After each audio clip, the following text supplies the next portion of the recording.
We're talking about strength training today. Strength training for ultra runners. We're gonna break down a lot of things on here. So first and foremost, I'm gonna go over should you be strength training in your training and how to determine whether you should or you shouldn't. Two, talk about the benefits of strength training outside of just increasing performance, because I think there's a lot of benefits outside of it. We're gonna talk about how to fit it in your schedule, how to best put strength training in alongside the running. We're gonna talk about my strength training routine and how I do it, what my setup looks like, and then we're actually gonna go to the gym and film my routine of what it looks like today too. Now, I do exercises differently almost every week, but we'll run through a general workout that I do when I'm lifting weights out there and adding in strength. First and foremost, the question is, should you do strength training? Now, let me preface this whole video by saying one thing. I hate to strength train. I hate it. Like when I'm outside running, I get a runner's high like no other. Like I love running. Even on the days I don't feel like it, I love it. I'm just so happy when I'm out there running. When I get to the gym and lift weights, I don't really feel any of that.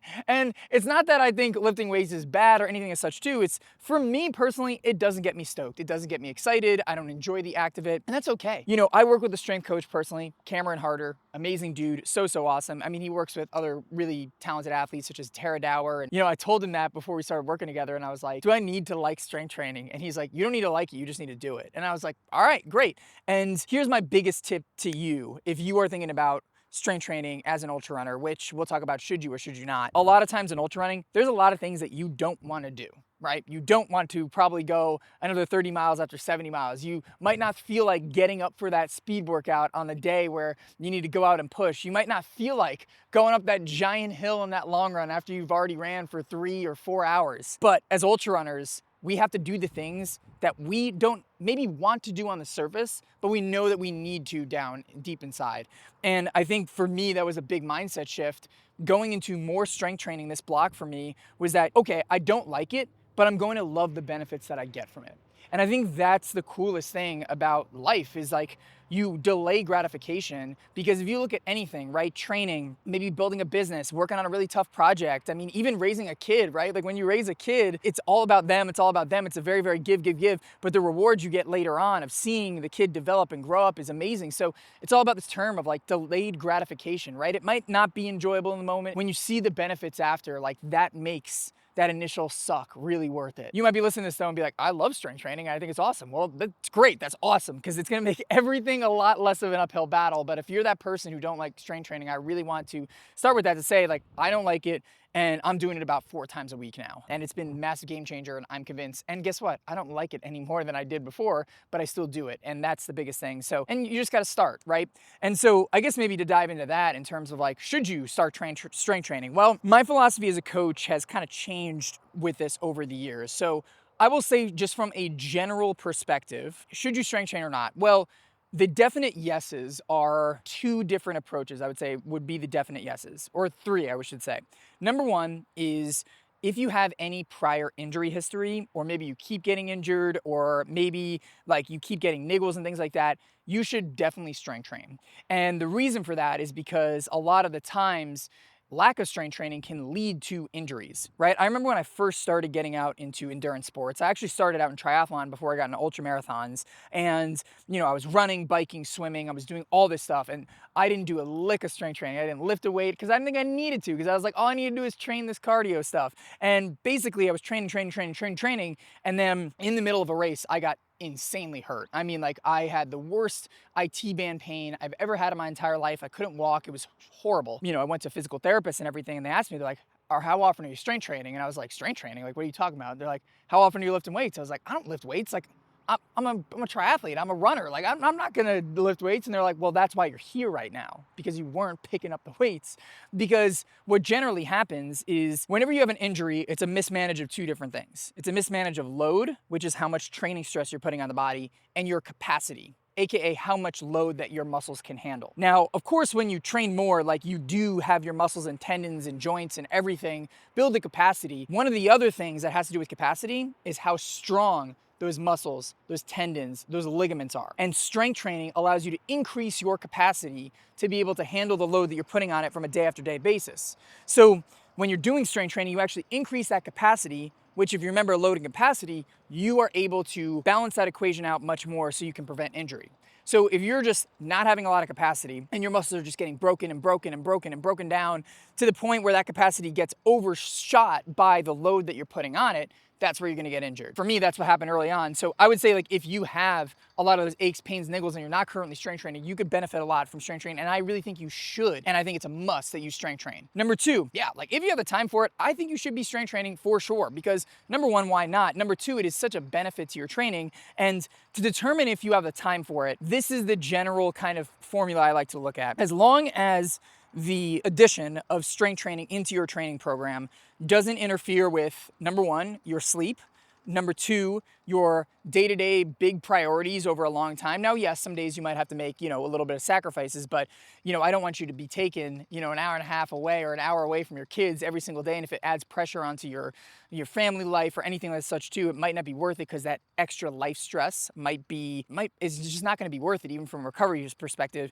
And the third thing is it doesn't interfere with your running, right? Because running is still the priority. It's still the big thing too. So if those three things are true with strength training, you're like, oh, I do have an extra hour I can kind of fit into the day and it doesn't interfere with those three things, I think you should be doing it 100% because it'll help a ton. It's only net positive from there. So that's the second thing. And then the third thing is I believe if you are doing anything over 100 miles in terms of the race that you're training for, I think you should be strength training. And this is the thing that I've changed over the philosophy of my years because I always said like that third thing didn't matter, like the first two things matter. And I truly believe that if you don't have an injury history, if you're very not injury prone and you are able to, stay really, really healthy, number two, you just simply don't have the time and all you have the time for is the running and everything as such too. I believe that that was the thing where it's like, okay, well, strength training, you don't necessarily have to do it right now, but it's a nice to have. And I thought that was true for all distances. But as I've kind of trained more athletes and as I've gone through the years of my ultra running experience, I've learned that when you go over 100 plus miles, like that's a lot of load on your body.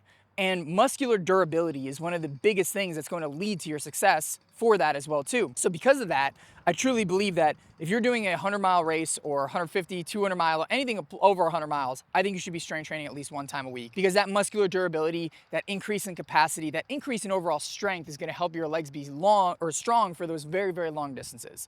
So those are the three things. If you fit that criteria, or I should say one of those criteria, then I think you should put it in there too. Obviously bonus if you hit all three, but that's the biggest thing. Now, if you don't hit those criteria, let's just say you're training for a 50 miler, you've never gotten hurt ever, and you know that adding in strength training is going to be a little bit more painful to the schedule, then I think you can get away with getting out with it. Now, if any of those things do pop up, add it in for sure. And that comes to the next thing of like, from an injury perspective, I will say this, that, maybe you do have an injury history, but you don't have the time to fit it in. For me, coming out of Arizona Monster where I was injured, I actually did sacrifice a little bit of running time for the strength training.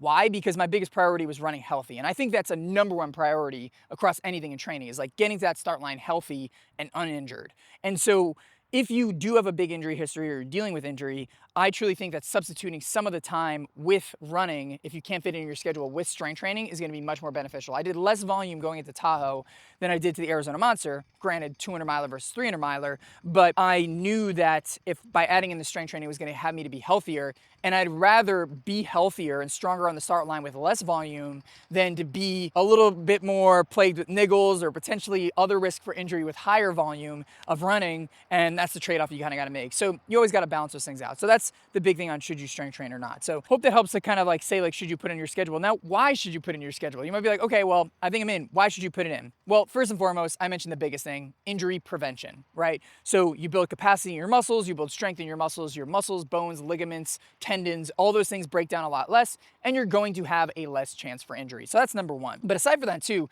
another really, really big benefit is there's a lot of studies that show that increasing your strength training will actually increase your running economy. And what is running economy? Running economy is just a simple word to say you become more efficient with the power that you're putting out into your running. So for every ounce of energy that you're putting out, you're actually getting a greater return into the amount of speed, into the amount of distance, into the amount of things that you're putting into it, AKA you get faster, right? So that's like the layman's terms of it all. So if you have actually more strength training in your routine, there are studies that do suggest that it leads to an increased running economy, which is really good if you're doing races that involve a lot of just regular running out there too. Now, if there's technical terrain or if there's a lot of uphill, there's a lot of downhill, running economy does matter less, but it still matters in races that have anything with flat or races where you're actually getting that good running stride in there too. So that's the second benefit of it. The third benefit, it does like lead to just overall longevity in the sport. Once you go past 30 years old, your muscles do start to just naturally like atrophy and strength starts to diminish. So if you're an athlete that's over 30, like I'm 30 years old, so this is, I just started on the clock over here, you really want to be doing that strength training because it's going to allow you to be more longevity wise in the sport and just be more long lasting because your muscles are going to break down a lot less. I look at someone like Jeff Browning, who's 51 years old, and he came second place at Cocodona 2 years ago, which is amazing. And he just finished Western States 100 and he's still going at 51 years old. And one of his big reasons why he's able to keep going, according to him, is having a disciplined strength routine. So it does lead to better longevity. And the last thing is it does increase your overall power. And this is really good if you are doing something like a hilly race or a downhill race or a race with a lot of uphill terrain. And even though running economy might matter a lot less in those races, the power that you generate through your legs is going to increase through strength training. I remember going into Tahoe 200, I was surprised with how well I was climbing and how well I was moving up the hills, all from a result of the strength training. Even in the middle of my Tahoe 200 training block, when I was doing a lot more strength training than usual, I was seeing that there was a lot more power on the climbs. I was running more climbs than I could muscularly than I was able to in the past too. That being said, from an uphill development perspective and being able to generate more power from your legs, there's that too. Also, there's a lot of studies that show that higher muscle mass in your legs have a direct correlation with faster ultramarathon times. So if you're afraid about getting bulky in the gym, you want these tree trunks to be bulky, baby, because you're gonna have a faster ultramarathon time according to science and everything too. So all that being said, those are some benefits of strength training that I think are really, really helpful. So now that you've decided to do strength training and you're sold on the benefits of it, what does an actual strength training routine look like for a runner? So I'll kind of give like the bare minimum in terms of like what is the lowest thing that you should be doing at the very least, and then I'll kind of give you the, okay, I have all the time in the world, I'm ready to go all in on this, like what's the way to do it? At the bare minimum, I truly believe that if you just, all you really need to do is just a 1 time a week of strength training. That's the bare minimum. Like, again, you're a runner, you have those priorities out there in terms of getting the running training and life and stuff like that. Really, all you need is just 1 time a week to just, you know, get at least some of the benefits. And if you go from 1 strength training session a week, that's a massive improvement. And you're gonna see the benefits from just adding in that 1 session. Now, what should that 1 session look like? Well, I truly believe that there should be 1 movement that's gonna be a relatively heavier lift. So anywhere that's gonna be from 5 to 8 reps of really, really heavy weight. And that could be movements in terms of deadlifts or squats or anything with a barbell like that too, doing those 2 compound movements. So squats and deadlifts are really, really key movements. And then outside of that, maybe you're doing 7 to 8 other exercises that either involve kettlebells, bands, body weight, and that way you kind of get a little bit more of a rotation on there too. And you really want to focus on the lower body area, specifically your hips, your glutes, your quads, your hamstrings, and your calves. All of those major muscles in the lower posterior chain and also in the legs as well too. And we'll kind of go over some exercises that will help from that. Again, we'll show you all these later today into the strength routines, but also one big thing you should also focus on is your core. So your core is really, really important. Your core is the foundation to everything too. And I don't just mean your abs, like your core also talks about your posterior chain as well too. So doing things like dead bugs or bird dogs or Supermans, like all those things can help with just developing that core strength as well, which is also very, very important when you're out there too. So you do 1 day a week of those routines where you focus on all those muscle groups and the core, you're good to go. Now to take it to the next level, bump it up to 2 times a week. 2 times a week, I would say, is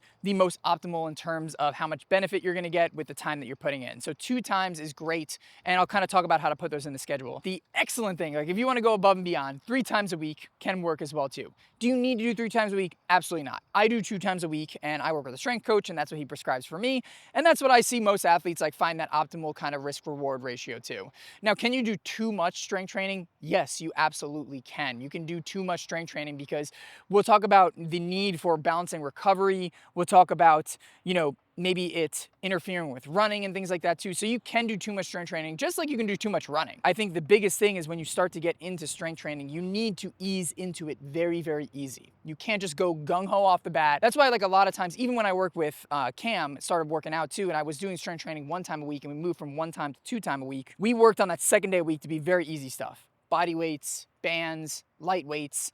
And as we progressed that, we started to bring up the weights a little bit more, because if you just go to the gym tomorrow, you're inspired by this video, you're like, I need to hit the gym, I need to do it. And you go ahead and you rack up that barbell and you put your body weight on the squat bar and you do those squats, you might feel like a beast. But let me tell you, the next day your legs are gonna be wrecked. And that's not gonna be good, because it's gonna affect your training. It's gonna affect your running training. And also too, if you're extremely sore like that, you could also risk some injury as well too. So you really need to ease into it. So that's like the biggest thing is like, if you're going from zero, don't just go from 0 to 3 times a week. Start with 0 to 1 time a week. See how your body feels, start on the lower weights, and then continuously gradually increase it from there. And then when you start to feel comfortable with 1 day a week and you want to add 2, go ahead and add 2. If you want to add 3, go for it, but you don't need to. And so that's how I would say small progressions up like that too. Now let's just say you're doing 2 to 3 times a week. You can also add in additional strength training days, but they're not necessarily strength training days in the way that you're loading up weight. They're kind of like 2 different kind of aspects that are not necessarily strength, but I would say like strength adjacent. The one thing is stability. So, right, stability is, right, how often you can or how well you can balance yourself on one leg. And think about running. When you're running, what are you doing? You are always on one leg. So having that good stability is really great, especially when you're on uneven terrain like this. So doing things like stability, right, there's some balance exercises that you can be doing. So I do things like one-legged hops, like where I'll literally just hop around like this. I'll have times where I'll like hook a band up to like a rack, and I'll be doing things like this where I'm just balancing on one leg and trying to like move a leg over here like that too. So doing things like stability exercises can also help you not just develop sheer strength, but also to make sure that your body is stable, especially on uneven terrain, which is very, very good for trail and ultra runners as well too, who are spending a lot of time on that single leg kind of motions as well too. So you can add in a stability day on there too. Now, if you want to go even deeper, you can add in mobility. Now, mobility is not necessarily strength, and we talked about this in the last recovery video that we talked about, but mobility allows your muscles, joints, and everything else to kind of flow and move really easily as well too. And you can do this honestly as many times a week you want. Like I do mobility 3 to 4 times a week, sometimes 5 times a week if I'm really going through a big training block. You can kind of insert that all around however you please as well too. And that kind of goes into my strength training, because I don't take it to like the extreme maximum, but my strength training routine is I do 2 days a week of lifting with weights that are focused on strength development. I do 1 day a week of stability, and then I do anywhere between 2 to 3 days of mobility a week. And then sometimes that mobility is paired on with the strength training as well too. I'm doing some sort of strength 4 to 5 days a week. Now again, that's the very extreme part, but you know, I will say in full transparency, I'm a running coach, I make my own schedule.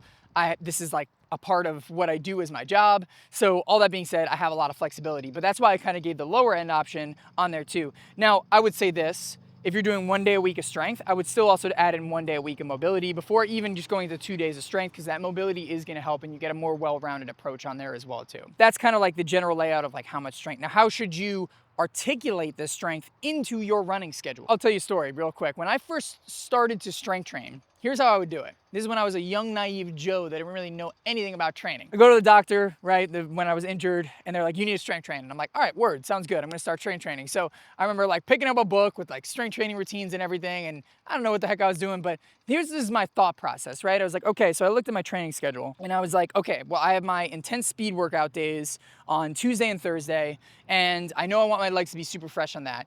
And it just doesn't make sense to me to do a speed workout and then go into a lift after that, because my legs are gonna be destroyed. So what I did was I did Tuesday, I would do a speed workout.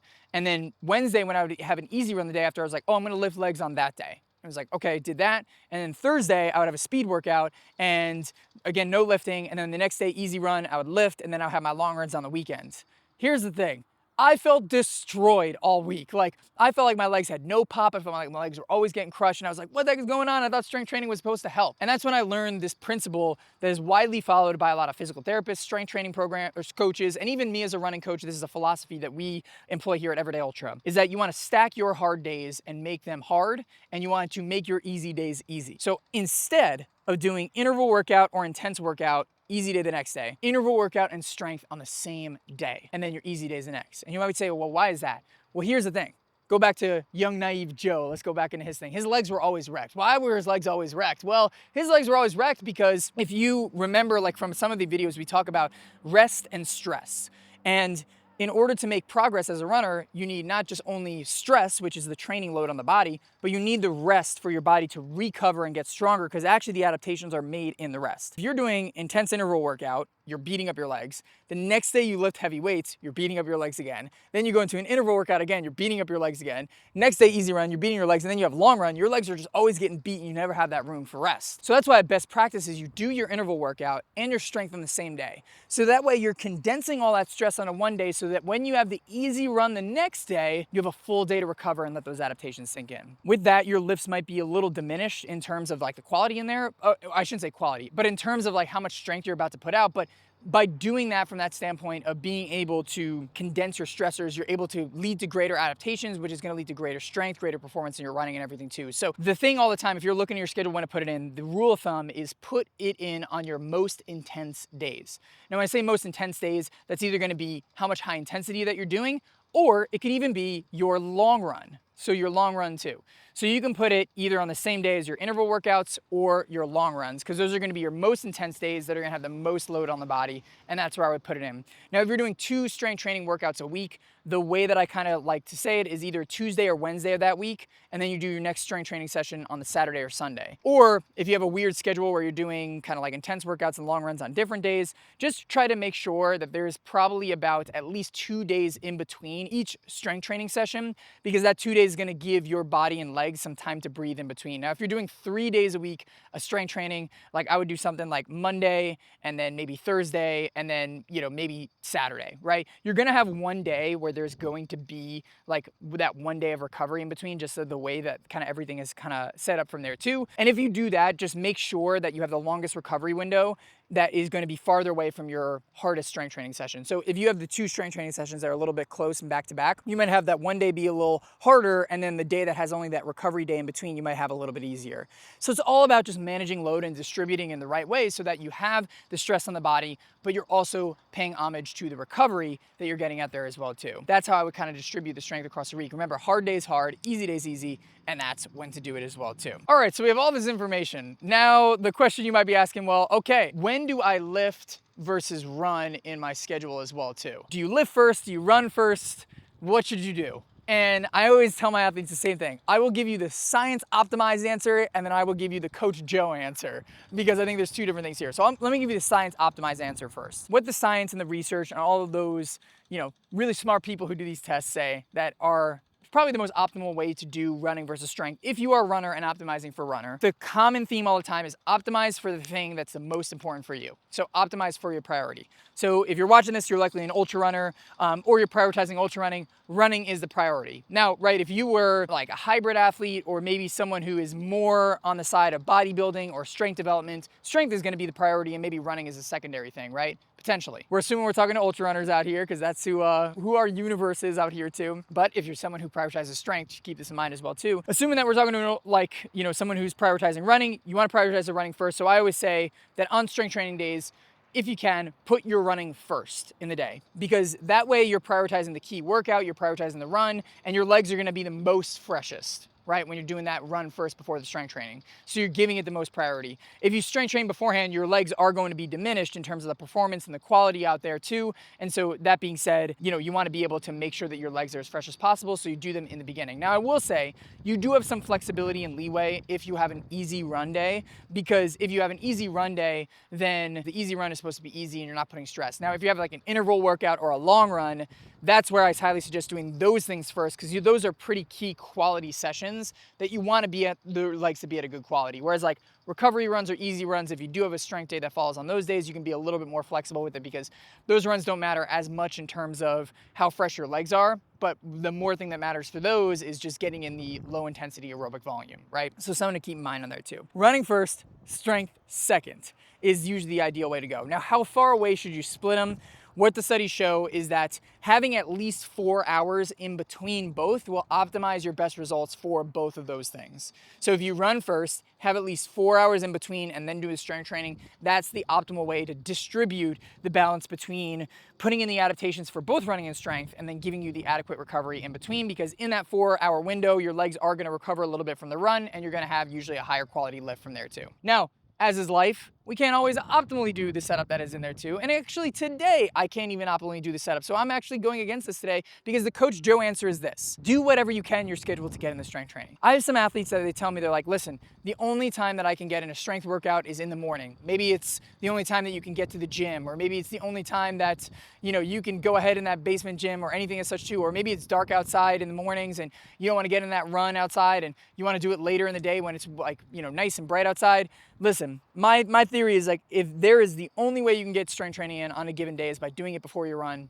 do it before you run. Because I think that doing something is better than nothing, and doing something a little less suboptimally is better than doing nothing at all. So I think the biggest thing is like, don't worry about being perfect. Don't worry about doing the optimized thing. And in reality, almost everybody, even some of the most elite athletes in the world, aren't gonna be doing things like the most optimal way, because life doesn't allow all the time for us to do optimal things. So that's the first thing I will say is like, yes, I went through all of those things of being able to optimize and everything, but you know, if you have to do strength training first, don't just be like, well, I might as well not do it at all. No, like you can do the strength first and then the running. Even today, for me, because I have Tyler here and we have the 7 a.m. schedule. Also too, it's like super pollution out here too. But Tyler's here, we have him on for a certain amount of time. And so I'm gonna do the strength first so we can film it. And then afterwards, I'm gonna go for a run. That just works out with my schedule and doing it, but that's the best way we're gonna get in the strength training today. So we're gonna make do with it, and it's okay. The other thing too is if you need to do run first and then directly after go into strength training, if it's better for your schedule, or if it's something that's just gonna entice you better to get it done. Like I will tell you this, because I hate strength training, it is way easier for me to do a run and then just go right into strength, because I'm in that mode already of like, all right, I'm working out, I'm doing this is what I'm doing out here, and it just makes it a lot less of a path of resistance for me to do it. That's how I usually set it up. So yeah, the optimal way is doing strength later in the afternoon and then run in the morning, but for me, it's like, because I don't like strength training as much, I have to kind of stack them together because I'm already in that workout mode, and that's fine, and it works for me. So for you, if that's like something that you want to do, yes, your lifts might not be as heavy, and yes, you know, you might not get that higher quality of lift that you will get, but it's better than nothing. And I know for me, I have a much more of a fighting chance if I just like get it done earlier in the day, because even for me, like, you know, running a business and doing things too, things pop up, and if I leave things later into the day, you know, I'm much more likely to be like, oh well, I have all these fires to put out, I'm not going to get to the gym. And if I can just knock it out in the morning before I get anything else done, like I know it's going to get done. Like you always have to mold things to your life as well.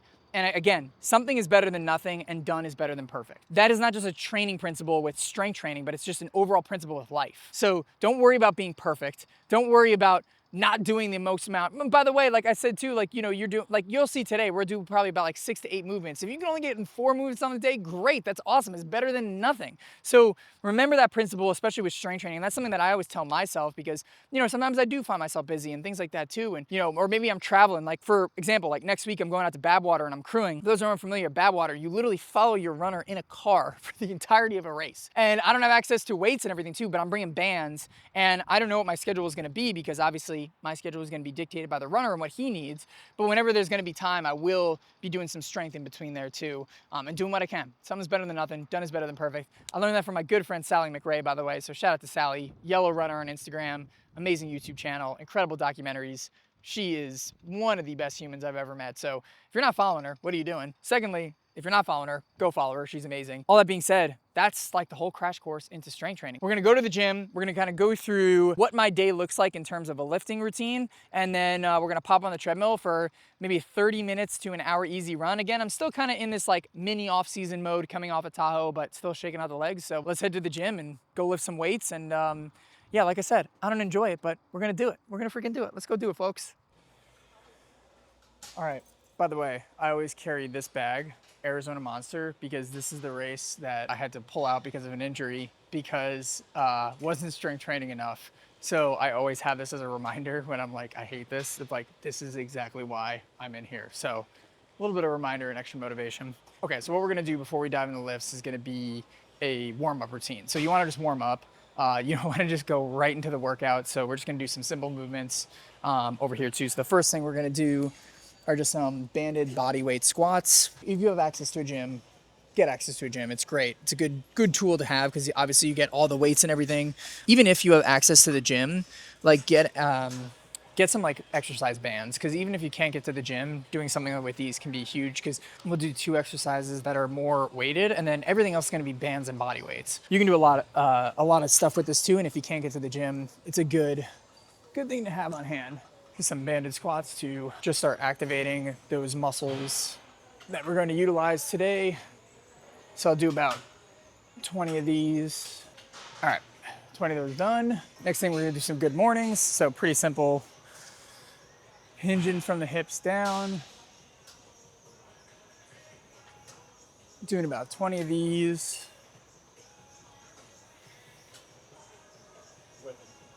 And then do some hip circles just to kind of open up the hips a little bit. Again, the hips are an area that you're going to use a lot in these workouts. So we'll do like 15 of those in each direction. Always makes me look weird doing these because it feels like I'm doing like a hula hoop thing. Also, I've never filmed in a gym before, so it's kind of like weird because like people are looking at me and it's like interesting, but who cares? You know, we're doing this for you and giving you some value. So if people judge, whatever. All right, those are good. And then last one is gonna be actually a little bit of a friend that we had from the last YouTube video. Is gonna be kind of these like side lunges like this. So if you remember, we did these in the last video on mobility, post-race.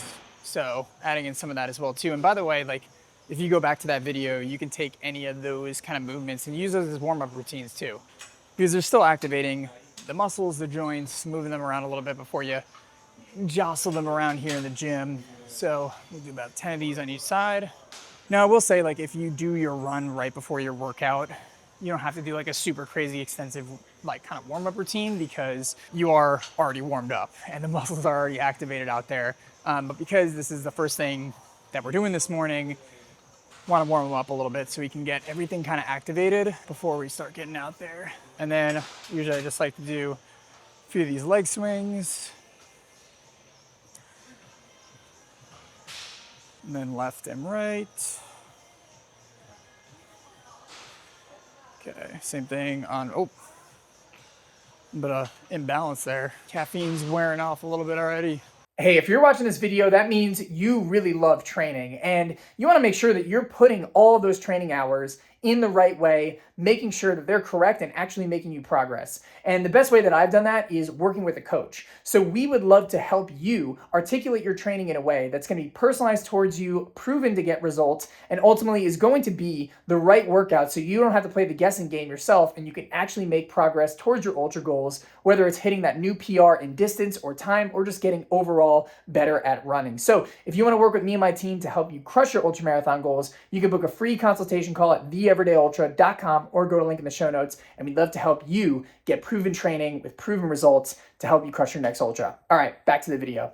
So the first exercise we're doing today are barbell back squats, and today we're doing 3 sets of 8 reps. Now you can do this at 3 sets of 5 reps, 4 sets of 5 reps if you are trying to lift a little bit heavier, or you can do this a little bit more lower weight, higher rep in the 10 to 12 range too, but today we're doing 8 reps, and mostly because this is coming off of a hard 200-mile race that I did several weeks ago, and we're easing back into the heavy lifting, so I'm doing 8 reps today, and the next week I will be doing 5 reps to get back into more heavier lifts. Now, barbell back squats are really a powerful exercise and a compound movement that are going to work very, very important muscles when it comes to running, especially the glutes, the quads, the hamstrings, and your adductors, which are all very, very primary muscles that are used to help you be a stronger runner. They do things like improve fatigue resistance to help your legs be stronger out there. It helps to increase power, especially in the glutes, because when you have more power in the glutes, you're able to drive on the climbs and even flat running a lot more. It improves your running economy as well, so you're going to have less effort per stride that's out there. And most importantly, it's also going to prevent injury by making those muscles real strong, because if you do have a lot of injuries, they are tied to a lot of the muscles that I just mentioned, especially the glutes, quads, hamstrings, and adductors as well too. So the back squat is such a great movement to use with it, especially with a barbell. Next up, we have single leg step-ups with a box that is just above shin height. And this is going to be 3 sets of 8 reps on each leg. Step-ups are one of the best exercises you can do as a runner. And a lot of reasons for that is it works, again, the glutes and the quads very, very well when it comes to those very specific like movements movements too when you're running. If you look at the step up, it's very similar to almost a running motion, especially if you're going uphill as well too. So it is a great way to develop those glutes and those quads, and in a single leg format, because it helps to build some of that single leg strength and stability that you need to be a better runner, improve your running economy, and ultimately generate more power through those legs. So this is one of my favorite exercises, and one that I think is a must do for any runner looking to level up their overall strength as a runner. Next, we have 3 sets of 8 of kettlebell deadlifts, and these are amazing. Deadlifts are incredible, one of the best exercises to do, and you can actually substitute this for a barbell deadlift as well too. What I would suggest is not doing barbell deadlifts and squats on the same day. You kind of alternate them, and that's what I do. Some days I'll do barbell deadlift, and the other days I will do barbell squats. So I have one targeted heavy exercise, and this is the other heavy exercise to do. Now, if I'm usually doing the heavy exercise, I do the other exercise, whether it's squat or deadlift, with either kettlebells or body weight to still get in that work at a lower weight and activate those muscles. And again, very similar to the squat, this does work the glutes, the hamstrings, the quadriceps, and even works a little bit of the lower back as well, which can be very, very, very important, again, when it comes to running. And it does get a little bit of a different movement as you are lifting up the weights in a different manner too. So here I'm doing this with kettlebells. This is one of the best exercises to do. I will say, big tip of advice if you're doing this, do not lift with your back. Lift with your legs. Make sure you're hinging at the hips, keeping that back straight, and do not lift with that lower back. You want to be lifting with your legs. This is one of the most important exercises as well. You can also do these single leg as well too as some accessory work, which can help a lot. This targets the hamstrings a little bit more. So if you have some weaker hamstrings, doing single leg deadlifts or Romanian deadlifts are a really, really good option to do. But today we're doing the double leg option to get a little bit of the double leg action in there too. Pro tip, if you are imbalanced in one area or the other, make sure that you are programming for the weaker leg if you are doing single leg exercises. So if you notice your right leg is weaker than the left, and your right leg can handle 15 pounds, but your left leg can handle 20 pounds, do both exercises at 15 pounds so you can even out the strength in there too.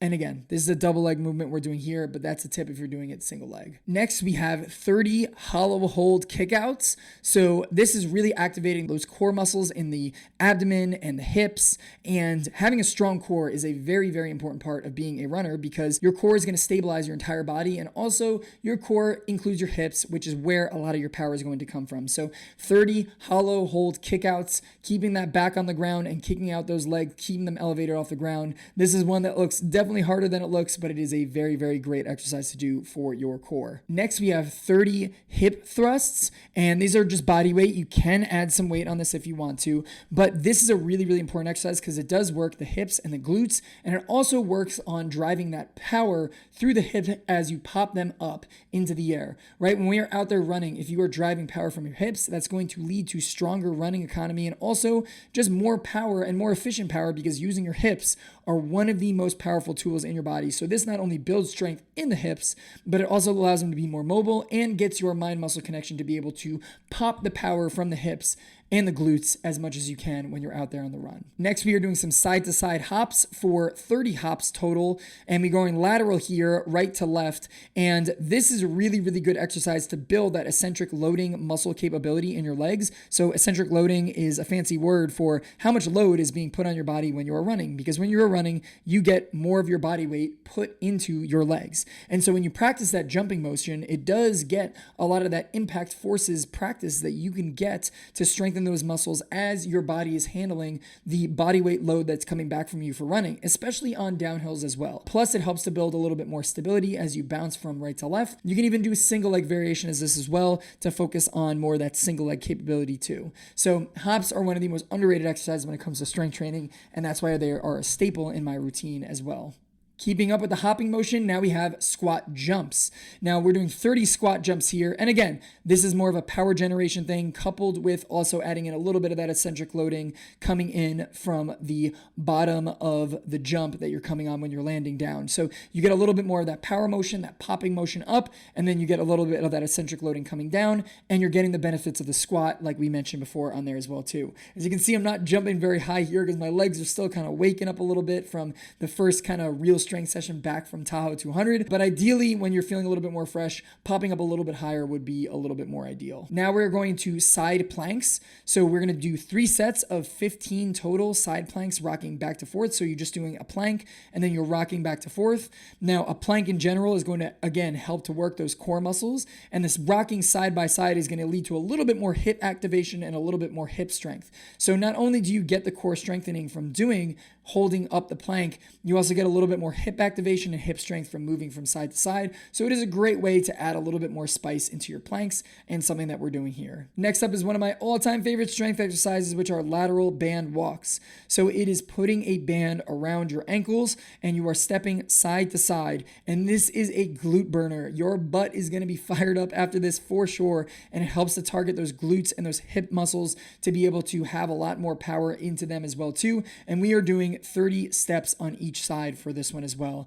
And then to finish it all off, I like to couple it with a variation of the banded side walks, which are monster walks. So essentially taking these big steps where you're coming in from the foot on the other side and you're stepping out, pushing into the band as far as you can onto the right or the left side.